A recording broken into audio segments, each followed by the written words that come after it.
জয় যিশু। আজ 21শে জুন। প্রতিদিনের চিন্তা ও প্রার্থনা। দিনের প্রধান চিন্তা,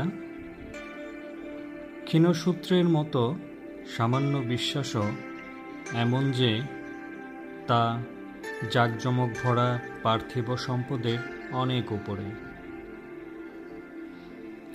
আনিলে গো মোরে তুমি এ জীবনের পরপারে, যেথায় পাপ পুণ্য ভালো মন্দ নিন্দা অপবাদ মিলিল সকলে এক মিলনের ডোরে, যেথা আলোক আধার জীবন মরণ মিশিয়াছে সেই নিত্য সৌম্য মাঝে।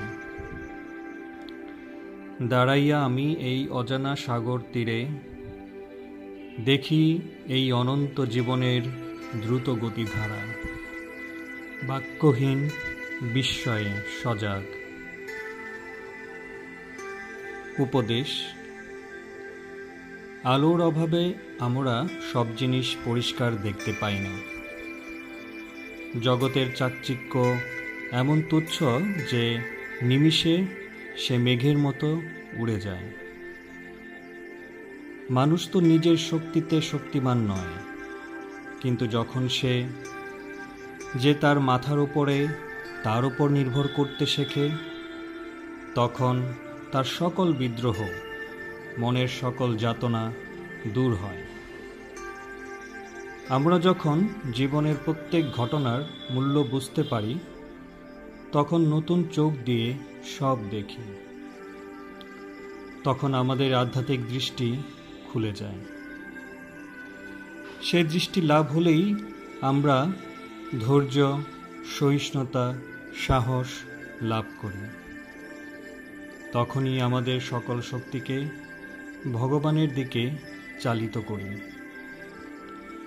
যে লোক দিব্য চক্ষুর সাহায্যে এই জগৎকে দেখছে, তার কাছে অশুভ বা মন্দ বলে কিছু নাই। আমরা নিজেরাই ক্ষমতার অপব্যবহার করে অমঙ্গলের সৃষ্টি করে থাকি। প্রার্থনা: হে সর্বপরিবেষ্টনকারী দেবতা, তুমি সর্বজীবনদাতা। তুমি বিরাজিত যে সকল, আবার যা অপ্রকাশিত তাও তুমি। তুমি অন্তরে, তুমি বাহিরে। আমার হৃদয় মনকে ঊর্ধ্বে তুলে ধরো, এবং তুমি যে সত্য তা আমাকে নতুন করে বুঝতে দাও।